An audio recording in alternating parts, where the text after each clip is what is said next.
Nunca sairemos daqui. Esta é a verdade que se solidificou em nossa consciência, não com o peso do desespero, mas com a calma de uma certeza ancestral. A Via Láctea, com sua espiral luminosa e seus braços de estrelas, é nossa cela e nosso reino, um paradoxo cintilante que aprendemos a amar.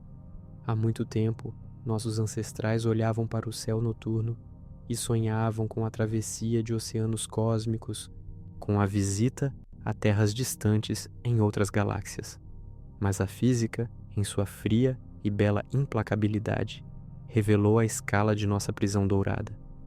Além de um certo ponto, o tecido do espaço-tempo se expande de tal forma que as outras galáxias, esses aglomerados de luz que um dia foram portos de esperança, estão fugindo de nós. Elas se afastam, não apenas rapidamente, mas a uma velocidade que excede a própria luz em relação à nossa posição.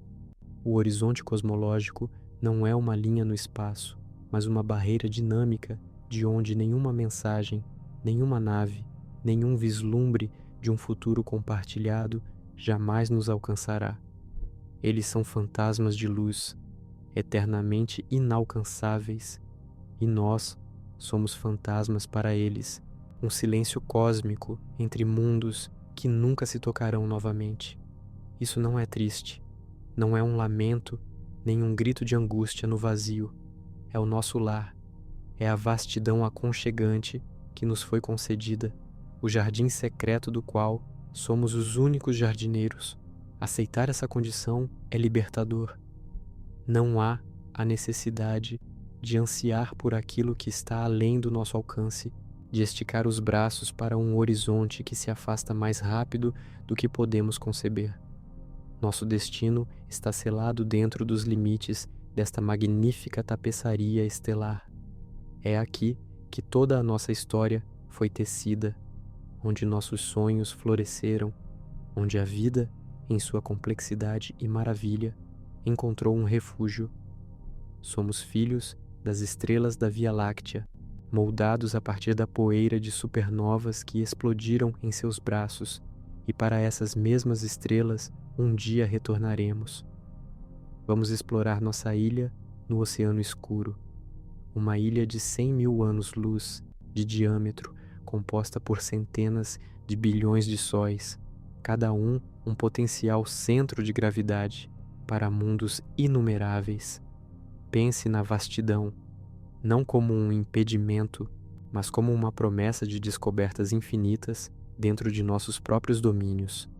Há nebulosas coloridas que são berçários estelares, onde novas estrelas cintilam pela primeira vez, nuvens de hidrogênio e hélio esculpidas pela radiação e pelos ventos estelares em formas etéreas que desafiam a imaginação.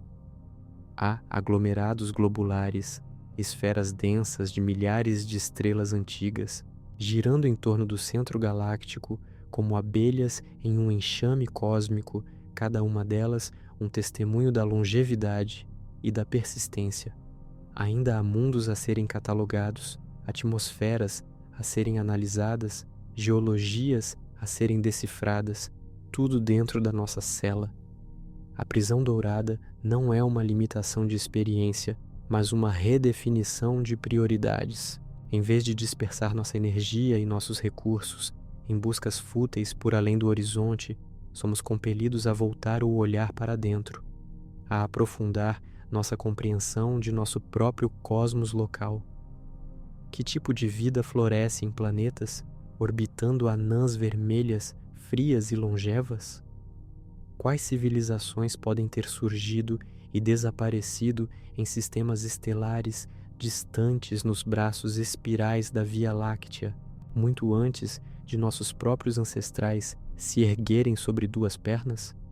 Há uma riqueza inesgotável de mistérios a serem desvendados, não em outro universo, mas no nosso próprio, no qual estamos inextricavelmente presos. O coração pulsante de nossa ilha é o centro galáctico, um lugar de beleza terrível e poder inimaginável. Lá reside Sagitário A, um buraco negro supermassivo, cuja massa é milhões de vezes a do nosso Sol.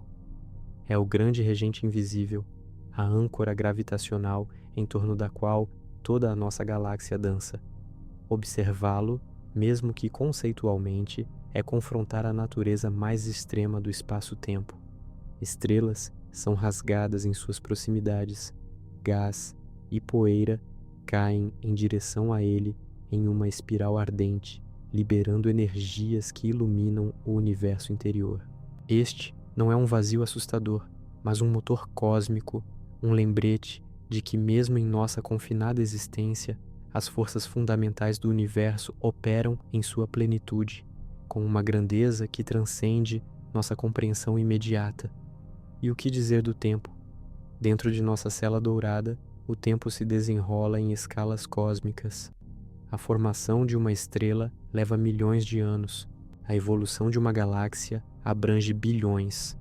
Nossas vidas são um piscar de olhos, uma breve melodia em uma sinfonia que tem durado e continuará a durar por eras incalculáveis. Mas é precisamente essa brevidade que nos confere um propósito. Somos os observadores, os contadores de histórias, a consciência que experimenta e reflete sobre essa vasta e magnífica prisão.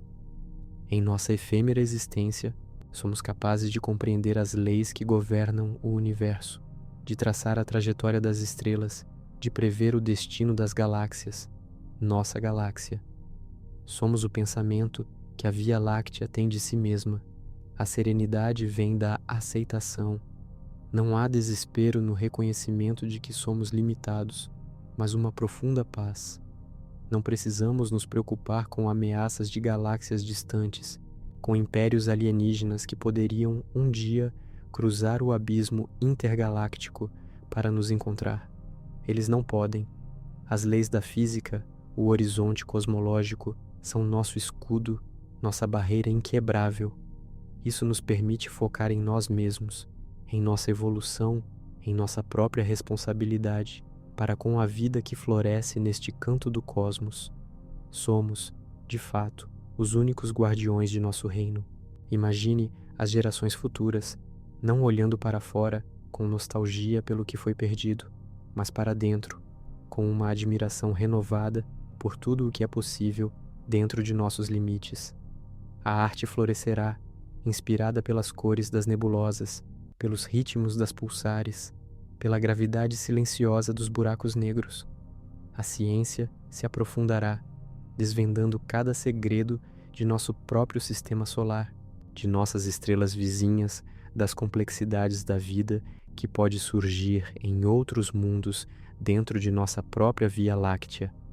A filosofia se consolidará, construindo um edifício de sabedoria que encontra significado não na fuga, mas na imersão total em nosso lar existencial. Cada partícula de nosso ser, cada átomo que nos compõe, é material estelar forjado nas fornalhas da Via Láctea. Não somos meros visitantes, mas parte integrante de seu próprio ser. Respiramos seu ar, bebemos sua água, derivada de seus cometas e asteroides. Olhamos para as estrelas, que são nossos irmãos cósmicos. O isolamento não é uma maldição, mas uma união profunda. É a fusão da nossa existência com a da galáxia que nos contém, uma dança ininterrupta de matéria e energia, de vida e morte, de consciência e cosmos. Então, quando a escuridão da noite desce e as estrelas pontilham o veludo do céu, não vemos uma fronteira, mas um convite. Um convite para mergulhar mais fundo, para explorar os recantos mais escondidos de nossa casa, para apreciar a beleza contida em nossos limites.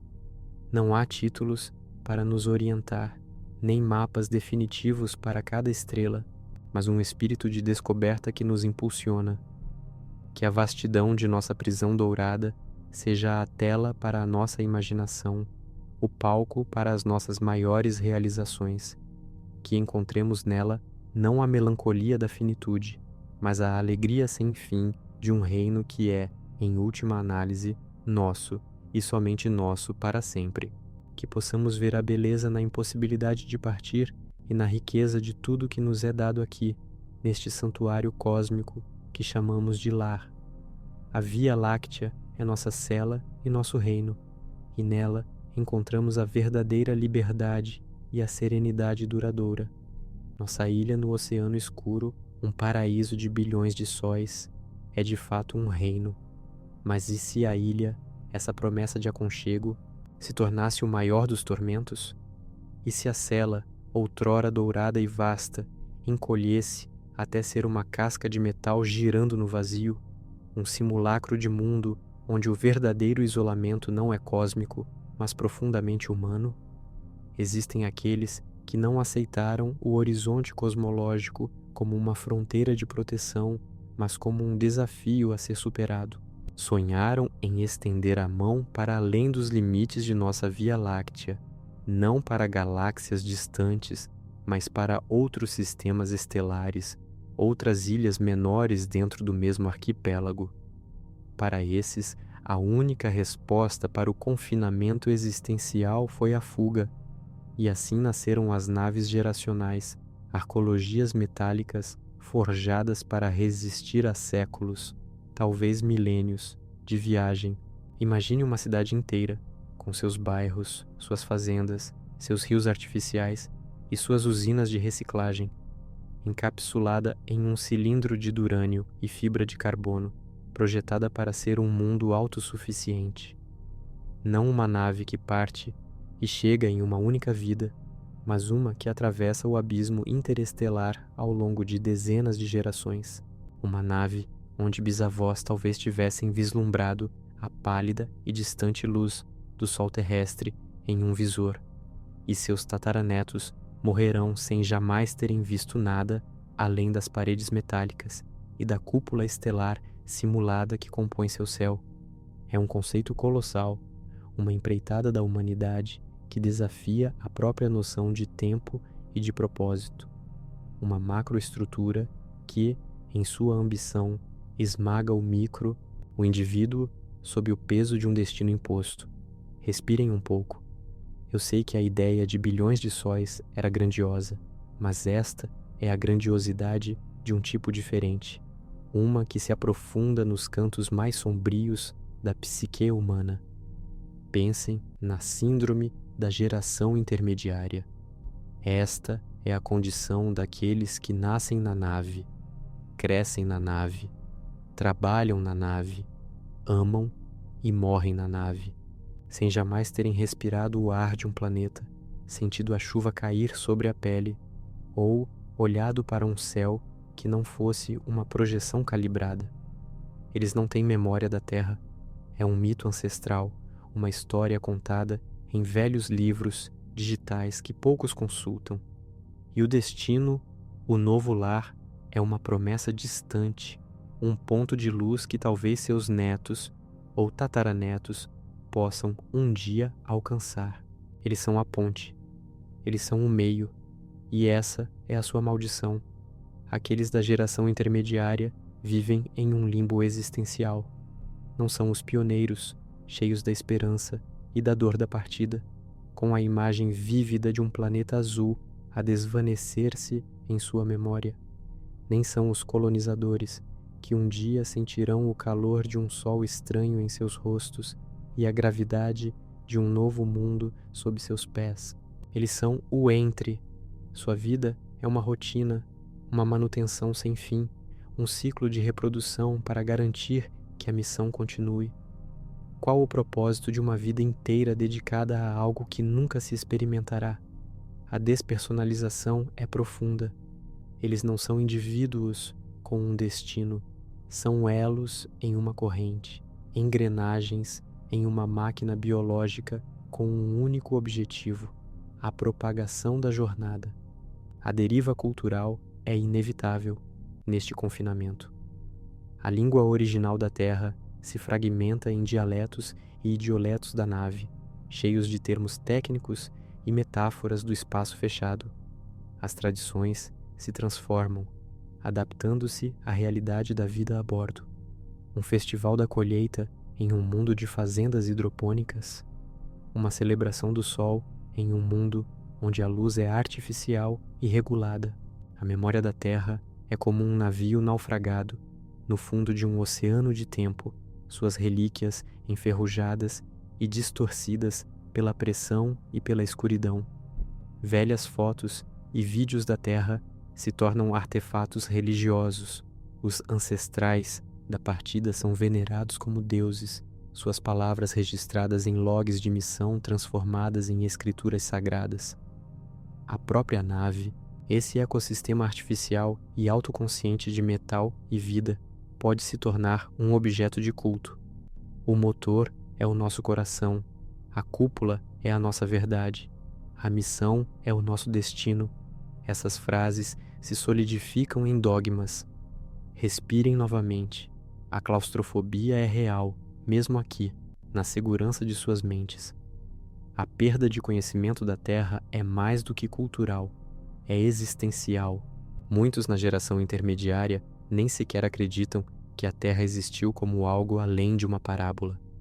Como pode um mundo tão vasto, com oceanos infinitos e céus abertos, ser real quando tudo o que conhecem é o metal, o vidro e os ciclos controlados? Conceitos como oceano, montanha ou floresta perdem seu significado tátil, tornando-se abstrações ou mitos. A história da humanidade na Terra se torna uma série de lendas distantes. Os nomes dos grandes pensadores e líderes se confundem com os de personagens de contos de fadas. O propósito original da missão, salvar a humanidade, preservar a cultura da Terra, torna-se uma casca vazia, um mandamento sem ressonância emocional. Com essa perda de propósito e a alienação existencial, vêm as amotinações. O micro, dentro do macro, se rebela. Fica difícil sustentar uma sociedade quando uma parte significativa de seus membros sente que sua vida é um sacrifício sem recompensa pessoal.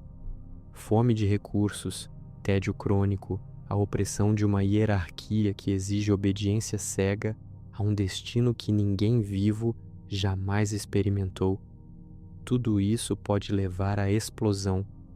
Fações se formam, os aceleracionistas que querem empurrar a nave mais rápido, não importa o risco, apenas para acabar com a jornada.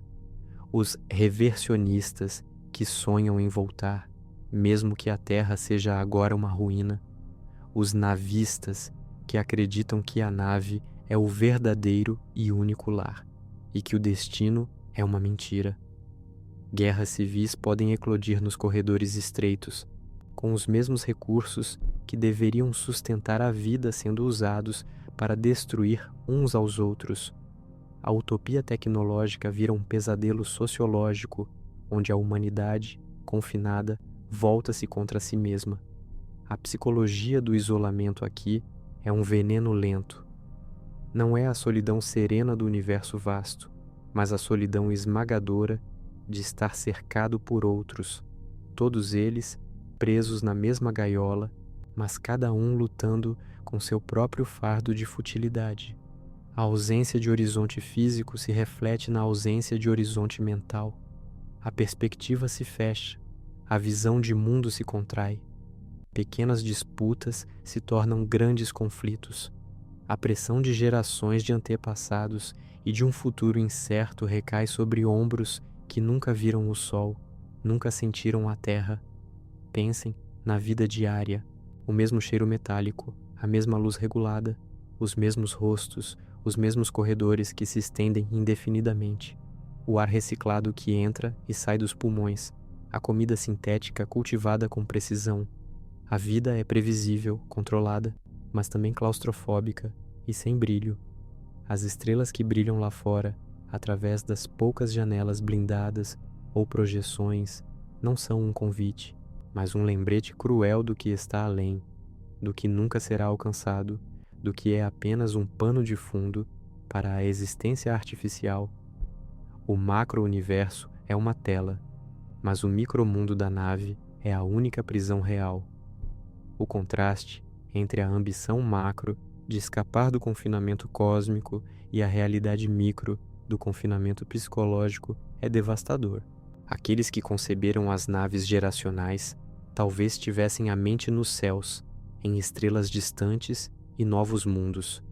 Mas aqueles que as habitam, em sua maioria, têm a mente voltada para os medidores de pressão, para as paredes vibrantes, para os ciclos de sono e trabalho, para a interminável e fútil procriação que assegura a continuidade de uma jornada sem alma. A ironia é que, ao tentar fugir de uma cela cósmica, criaram-se prisões menores e mais cruéis, onde o isolamento não é apenas a ausência de contato externo, mas a corrosão interna da esperança e do significado. É um pesadelo sociológico, um estudo em como a humanidade se desfaz sob a pressão de um propósito herdado e de um ambiente artificial. A glória da exploração espacial se transforma em uma saga de desespero contido, de rebeliões abafadas e de culturas que se esquecem de si mesmas. A busca por um novo lar em um oceano escuro se torna a criação de um purgatório giratório, onde a única liberdade é a da mente, que por fim se resigna à sua gaiola ou quebra sob o peso de sua própria insignificância. O grito silencioso da geração intermediária ecoa pelos corredores da nave, um lamento por uma vida que não é dela, por um destino que nunca verá, por um mundo que nunca soube que existia. É a mais cruel das ironias. A tentativa de quebrar uma barreira cósmica resultou na construção de uma barreira social e psicológica ainda mais intransponível. A síndrome da geração intermediária, essa chaga silenciosa que corrói o espírito da missão, não se manifesta apenas como apatia ou questionamento do propósito.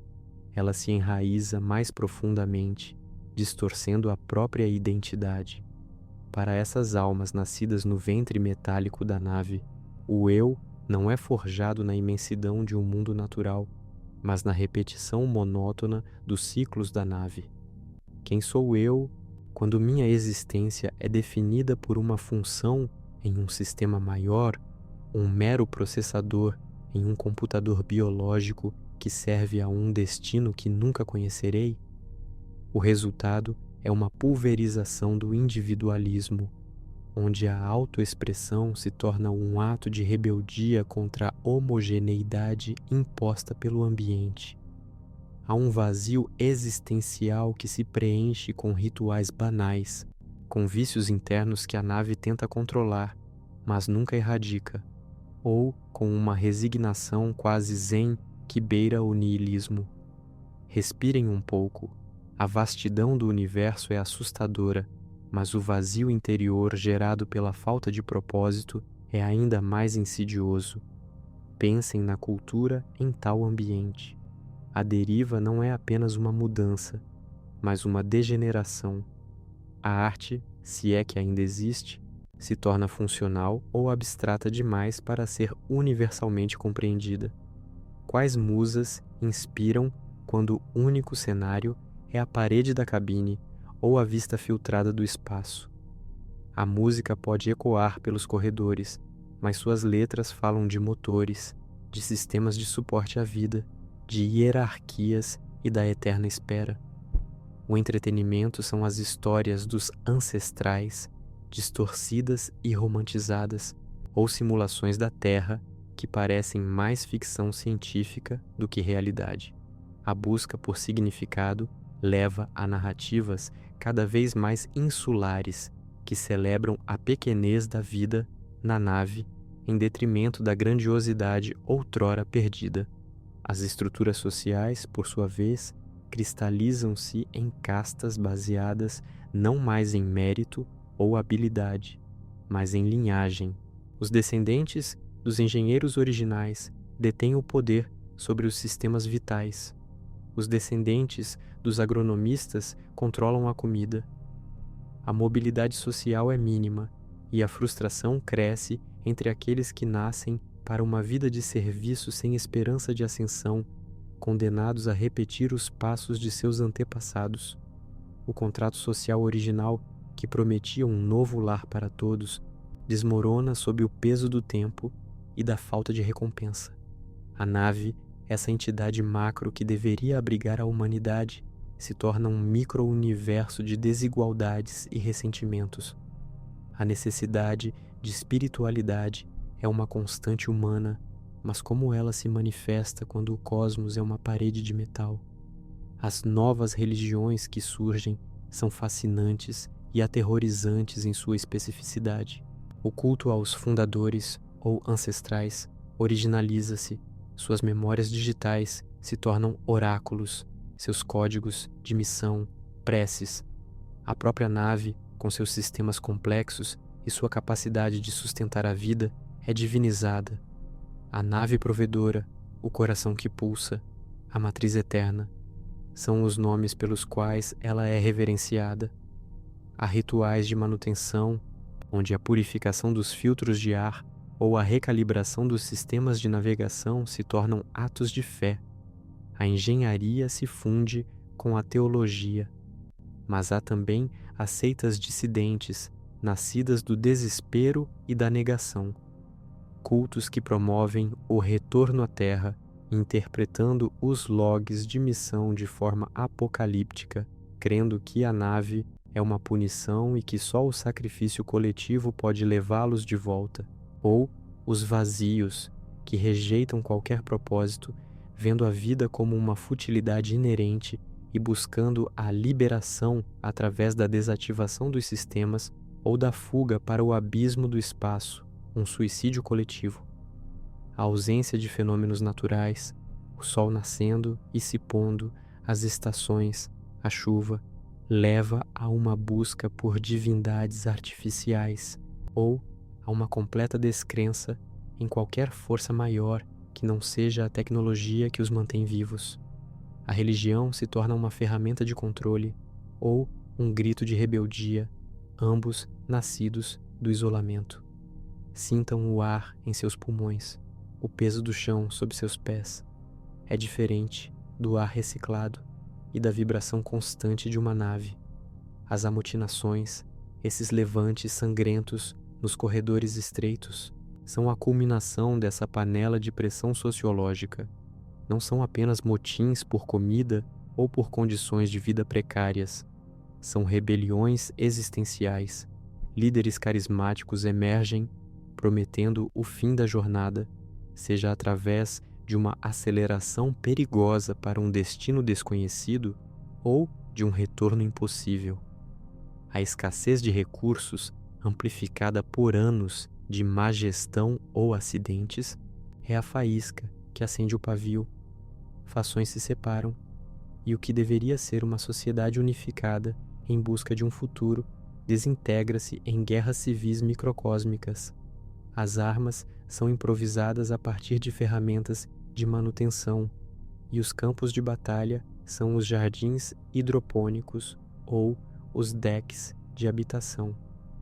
Cada rebelião não apenas destrói vidas e recursos, mas também fragmenta ainda mais a identidade coletiva da nave, criando cicatrizes que se estendem por gerações.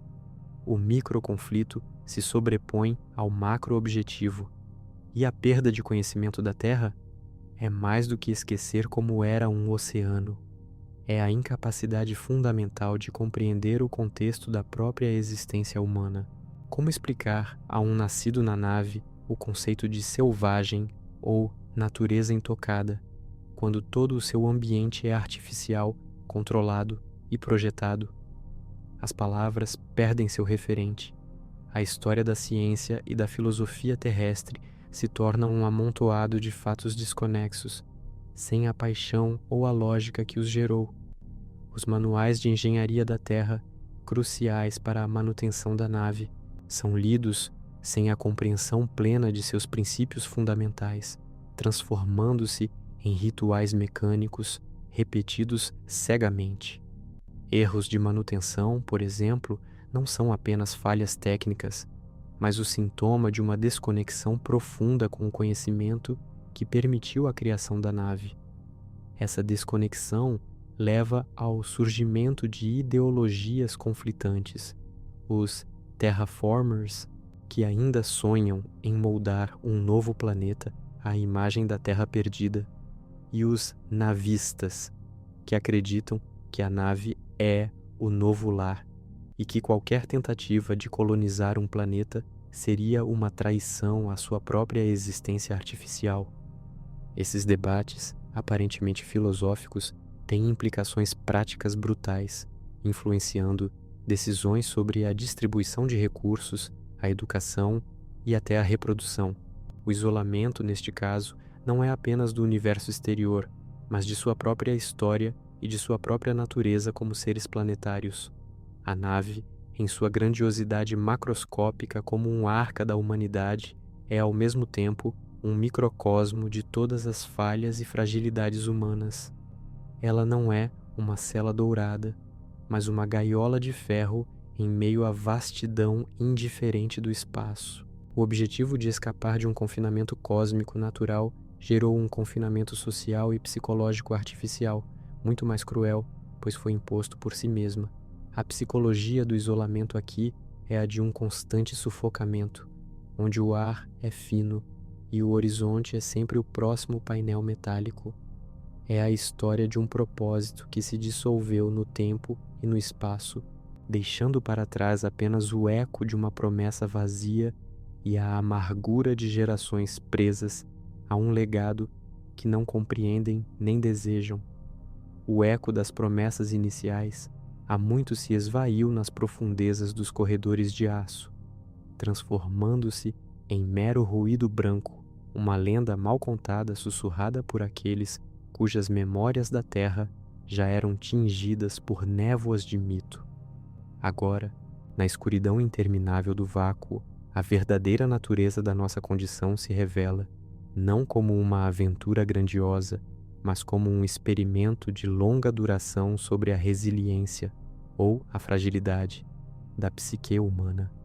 Respirar fundo é essencial agora, pois o labirinto em que nos encontramos não é apenas físico, é um emaranhado de almas. As naves geracionais, essas catedrais de metal forjadas na esperança e na desesperança, foram projetadas para serem mundos autossuficientes, arcas flutuantes destinadas a cruzar séculos de escuridão. Seus arquitetos sonhavam com a continuidade, com a transmissão ininterrupta de conhecimento e propósito, com a chama da humanidade passando de mão em mão através das eras.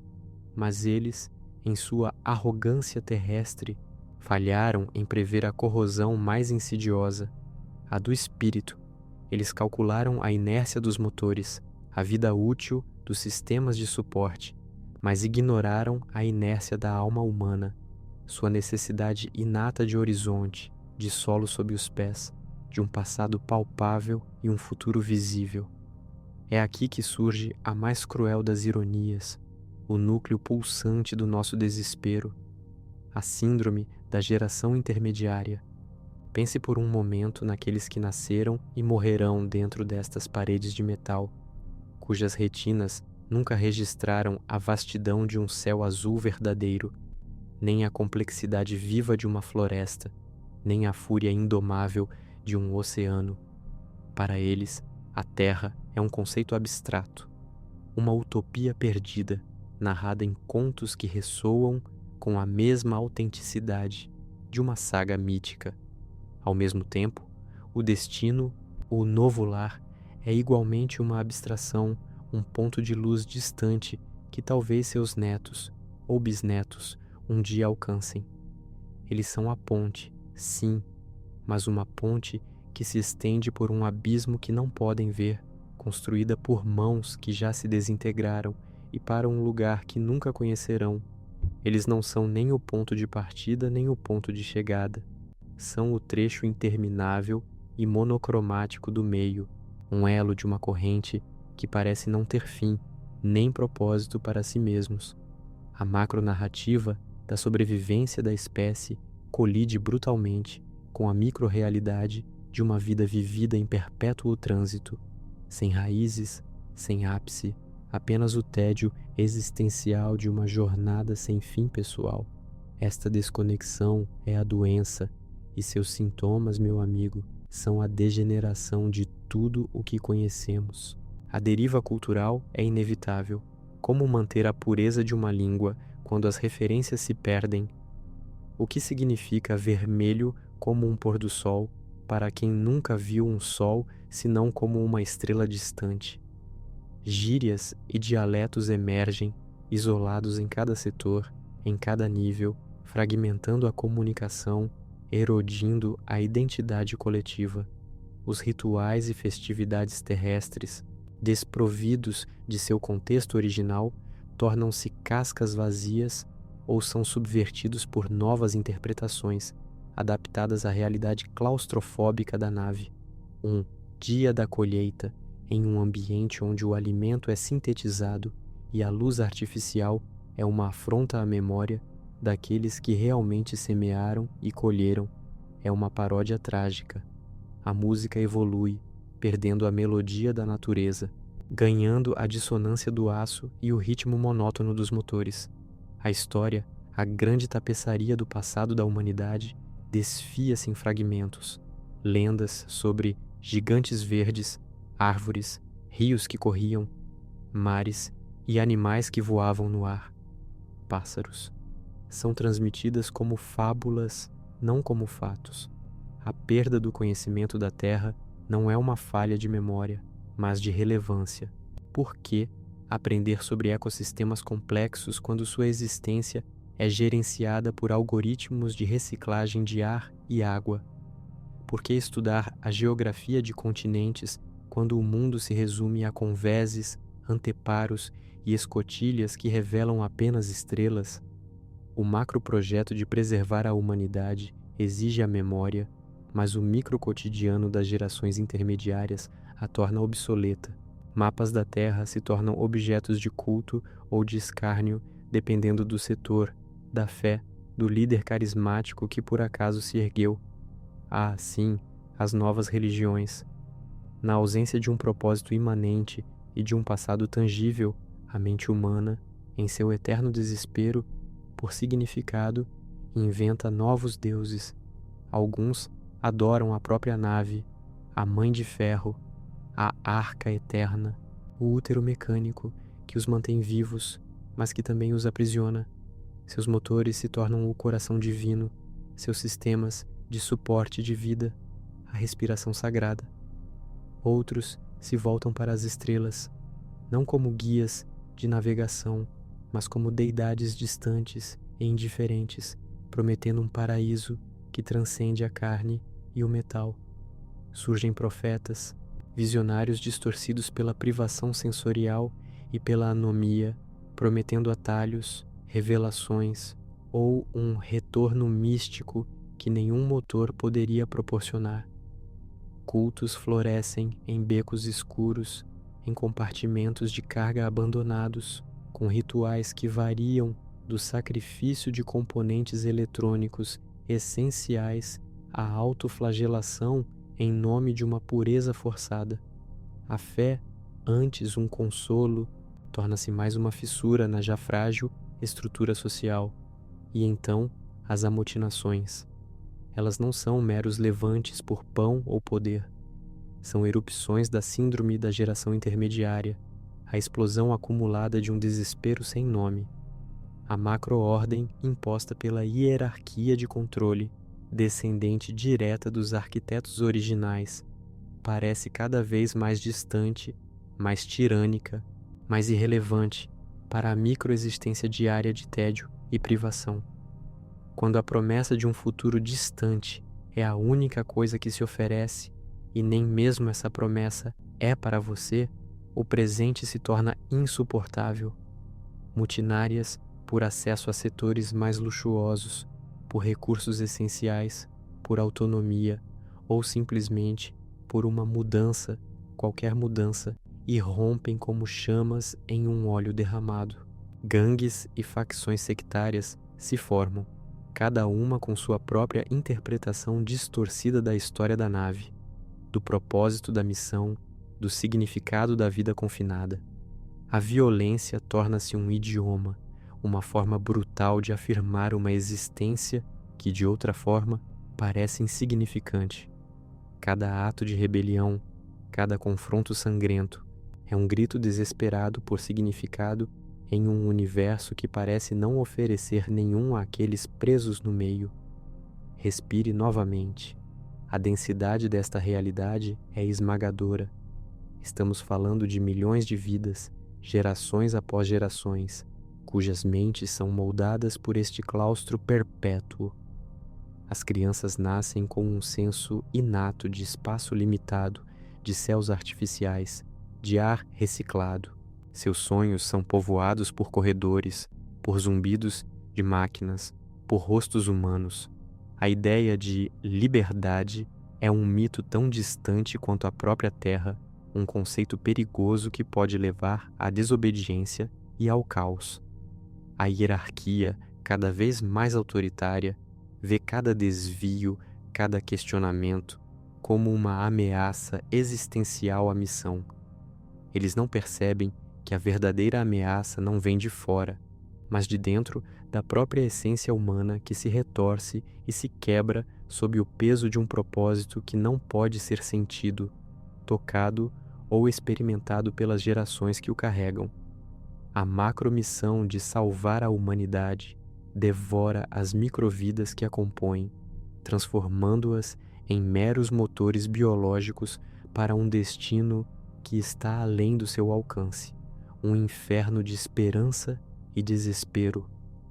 E assim, a jornada se estendeu, uma eternidade fabricada entre estrelas indiferentes. O corpo da nave, antes um prodígio de engenharia e esperança, tornou-se, para muitos, nada mais que uma gaiola cósmica, um simulacro de mundo onde o céu azul era uma projeção e a brisa, ar reciclado. A verdadeira complexidade, no entanto, não residia nos motores de curvatura ou nos sistemas de suporte de vida, mas na maleável, frágil e profundamente adaptável psique humana, aprisionada em um ciclo perpétuo de reprodução e declínio. É aqui que a dissonância começa a ressoar com uma intensidade que pode ser quase insuportável para a nossa compreensão terrestre. E peço que respirem fundo agora, pois o que se desenrola é menos uma história e mais um estudo de caso sobre a fragilidade da identidade em face de um horizonte inexistente. Falamos da síndrome da geração intermediária. Imagine nascer em uma realidade onde os mitos fundadores, a Terra, o Éden primordial, o ponto de partida de tudo, são contos distantes, resquícios de um passado que você jamais pisou, sem cheiro, sem tato, apenas palavras e imagens pixeladas. Ao mesmo tempo, o destino, a promessa de um novo lar, de um mundo a ser colonizado, permanece uma abstração igualmente remota, a centenas, talvez milhares, de ciclos solares de distância. Esses indivíduos são os náufragos temporais, a geração do meio, a carne e o osso de um barco que navega para lugar nenhum no presente. Não conheceram o sol verdadeiro, a gravidade de um planeta, a vastidão de um oceano sem bordas artificiais. Sua vida é definida pelas paredes da nave, pelas rotinas fixas, pela hierarquia que mantém o todo funcional. A herança dos pais é o fardo de um sonho que não é o seu. A esperança dos filhos é uma ambição que eles jamais verão realizada. Eles são, em essência, o motor da nave, a engrenagem viva, porém desprovidos de um propósito ontológico próprio. Para eles, a nave não é um meio de transporte, mas sim a totalidade de sua existência. E o que acontece quando a sua existência é apenas uma passagem, um intervalo vazio entre um ponto A e um ponto B que são igualmente inatingíveis?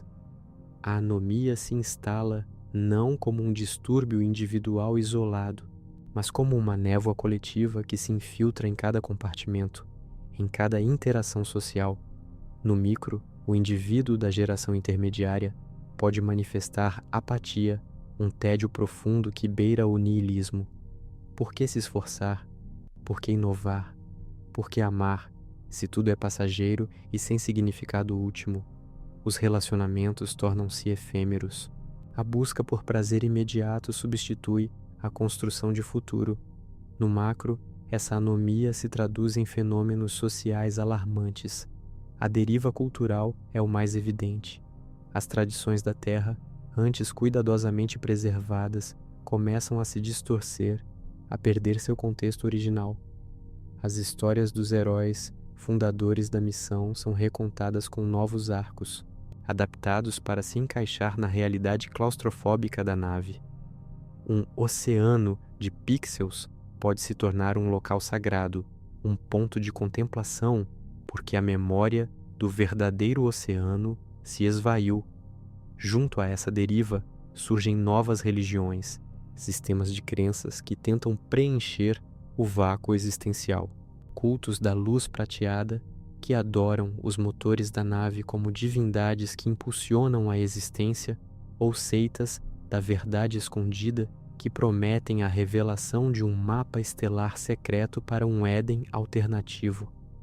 A busca por significado é tão fundamental quanto a necessidade de oxigênio, e na ausência de um propósito externo, o ser humano o fabricará.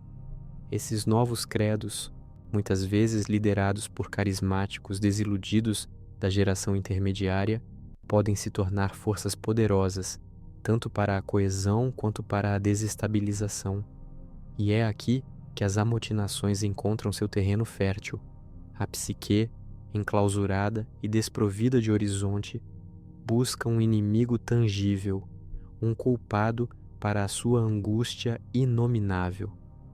Pode ser a elite de comando, os antigos que ainda se apegam aos protocolos da Terra, ou os visionários que prometem um futuro que parece cada vez mais distante e irreal. As revoltas não são apenas por comida ou recursos, mas por um propósito, por uma voz, por uma redefinição de quem eles são e para onde vão. Essas explosões de violência e desordem social, frequentemente lideradas por aqueles que se sentem mais profundamente alienados, ameaçam a própria estrutura da missão. Um motim na nave é mais do que um conflito. É um ataque ao coração da esperança, uma expressão da profunda desesperança. A perda do conhecimento da Terra, por sua vez, não é um evento único, mas um processo gradual, insidioso. No micro, um pai tenta explicar a um filho o que era uma floresta ou a sensação da chuva na pele, mas as palavras se tornam ocas, as imagens insuficientes. No macro, os bancos de dados históricos são corrompidos, os especialistas morrem sem sucessores, e a prioridade da manutenção da nave e dos sistemas de vida supera a da preservação da memória. A Terra se transforma em um mito distante, uma lenda transmitida oralmente, mudando a cada geração. Seria a Terra um planeta de gigantes, um jardim paradisíaco ou um inferno de concreto? A verdade se dilui em versões, e a própria ideia de um começo perde a sua solidez, tornando a jornada ainda mais desprovida de ancoragem. Então, ao observarmos esses ciclos repetitivos de esperança e desespero, de ordem e caos, de fé e niilismo, somos confrontados com a pergunta mais sombria de todas: o custo de uma utopia distante vale a anomia de gerações inteiras? A resposta, para a geração intermediária, é frequentemente um silêncio eloquente, um vazio ecoando nos corredores metálicos da nave. Permitam-se respirar novamente, pois a gravidade dessa questão pesa mais que a aceleração constante de 1000 sóis. A nave, uma cidadela de metal e luz suspensa no nada cósmico, nunca foi apenas um meio de transporte. Ela era um organismo vivo, uma utopia encapsulada que, ao longo das décadas dos séculos, se transformou em seu próprio apocalipse silencioso. Aqueles que embarcaram, os primordiais, carregavam a memória da Terra como um fardo sagrado, um livro de referências que seria lido para as gerações futuras. Mas a luz distante da nova estrela demorou a surgir no horizonte, e a sombra do passado da Terra demorou a se dissipar, e no meio, presos entre dois mundos que nunca pertenceram a eles, nasceram os filhos do vácuo, as gerações intermediárias, condenadas a uma existência liminar que se tornaria o epicentro de um colapso psicológico sem precedentes. Respirem fundo. Eu sei que este é um conceito denso, uma ferida aberta na alma humana que a própria vastidão do espaço expôs com uma crueldade gélida. Imaginem-se nascidos em um corredor metálico, sob uma cúpula de simulação de céu que nunca foi real, onde a palavra árvore é um conceito abstrato, descrito em databanks, e oceano, uma sequência de pixels que não consegue evocar a brisa salgada ou o cheiro da maresia. Essa é a realidade da síndrome da geração intermediária. Indivíduos que nunca sentiram a gravidade de um planeta natal, que nunca respiraram ar não filtrado e que jamais verão a promessa de um novo mundo se materializar. Eles são, em essência, nômades estelares sem um lar, sem um destino tangível, presos em uma perpétua travessia onde a única constante é a nave e a única perspectiva é o infinito cinzento que se estende para fora das vigias. No nível micro, o impacto é devastador. A identidade pessoal dissolve-se na ausência de marcos temporais ou geográficos significativos. Para que trabalhar, para que sonhar, quando sua existência é apenas um elo numa corrente que se estende para sempre? A nostalgia antecipada, um anseio por um futuro que nunca experimentarão, se mistura com uma amnésia vicária, a incapacidade de se conectar emocionalmente com um passado que só conhecem através de histórias distorcidas e dados corrompidos. A depressão torna-se endêmica, uma névoa cinzenta que permeia os decks, manifestando-se em apatia generalizada, perda de propósito e um aumento alarmante nas taxas de automutilação e desconexão, eufemismo para suicídio, muitas vezes através da exposição deliberada ao vácuo. Os psicólogos de bordo, herdeiros de disciplinas que mal compreendiam, lutavam para conter a maré, tentando redefinir saúde mental em um ambiente onde a própria sanidade era um luxo cada vez mais inatingível. No macro, este abismo existencial reverberou por toda a estrutura social da nave. A deriva cultural foi inevitável. A linguagem se transformou, com termos terrestres perdendo seu significado original e gírias navais, específicas para a vida a bordo, emergindo como a nova norma.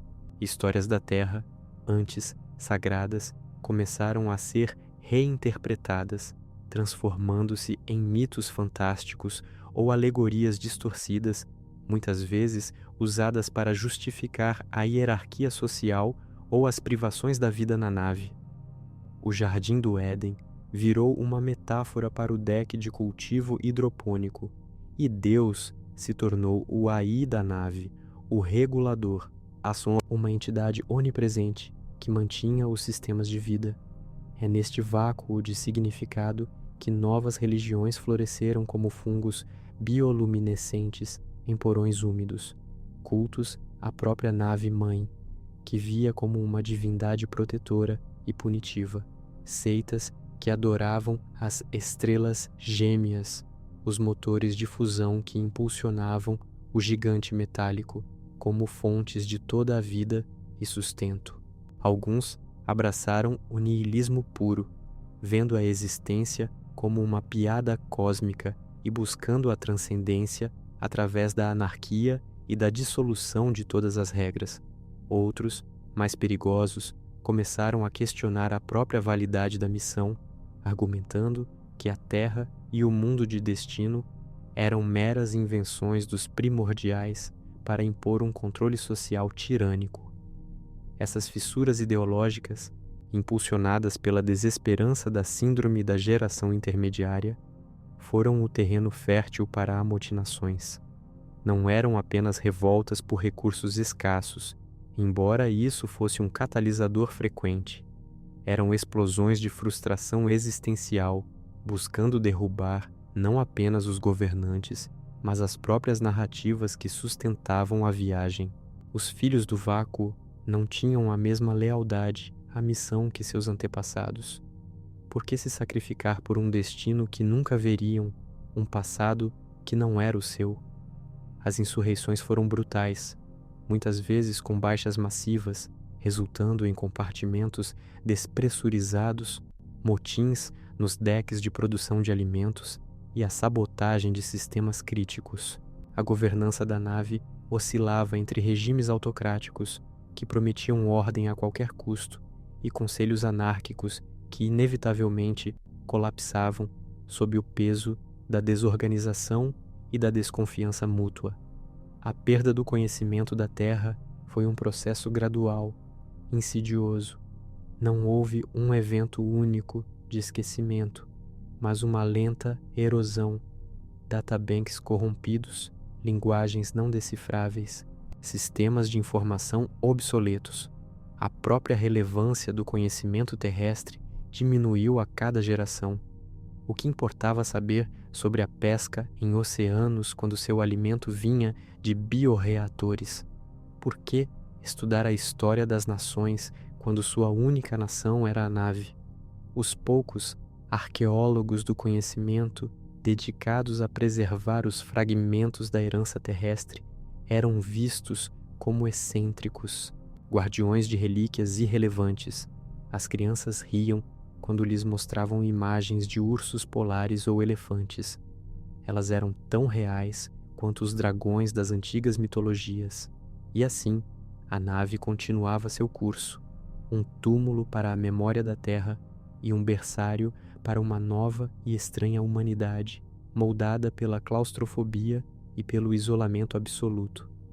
A cada ciclo de vida, a identidade humana se distanciava mais do original terrestre, tornando-se algo adaptado à gaiola, algo forjado pela ausência de horizontes e pela constante lembrança de que eles estavam e para sempre seriam apenas um ponto insignificante de luz a meio caminho entre um passado esquecido e um futuro incerto.